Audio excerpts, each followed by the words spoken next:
இனிய காலை வணக்கம். நான் உளவதி தில்லத்தேவன் லண்டனில் இருந்து. முனை பொருட்சொல் 1046வது முனை. நாங்கள் ஒரு எதையும் முனைய வேண்டும், அதாவது முயற்சி செய்து பார்க்க வேண்டும். நம்மால் முடியாது என்று இருப்பது கூடாது. செய்து அதனால் தோல்வி அடைந்தாலும் பரவாயில்லை, திரும்ப முனைந்து அதனை செய்ய வேண்டும். எனது அம்மா கூறுவா,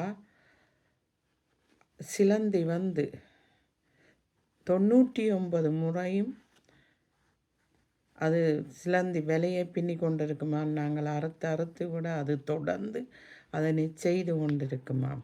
அதே போலத்தான் பலர் வாழ்க்கையில் முயற்சி உடையார் இகழ்ச்சி அடையார் என்பது போல முனைந்த வழியால் அவர்கள் பேரும் புகழுமாக இருக்கிறார்கள்.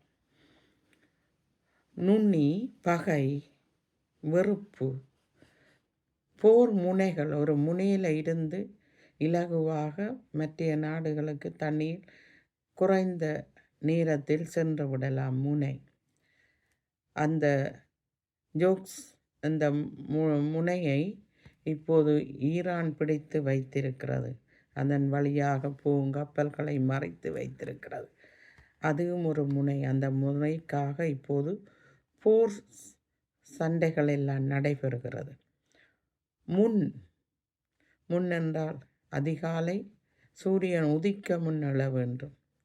சூரியன் மறைந்த பின் நாங்கள் நித்திரைக்கு செல்ல வேண்டும். முகம் என்றொரு பதம் பெறுகிறது. எமது முன்னுக்கு இருப்பது முகத்தை பார்த்துத்தான் நாங்கள் கதைப்போம். முகத்தில் தான் ஐம்பொறிகள் இருக்கின்றது. தலைமை, ஒரு இடத்தில் தலைமை இருந்தால் அந்த தலைமை சொல்வதைத்தான் கேட்டு இந்த போருக்கு எல்லாம் விருப்பம் இல்லையோ ஆயுதங்களை தூக்கி கொண்டு இப்போது சென்று கொண்டிருக்கிறார்கள். சிலர் துணிவுடன் செல்வார்கள். துணிவு என்ற ஒரு பதம் வந்திருக்கிறது.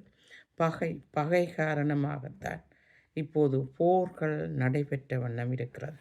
நன்றி, வணக்கம்.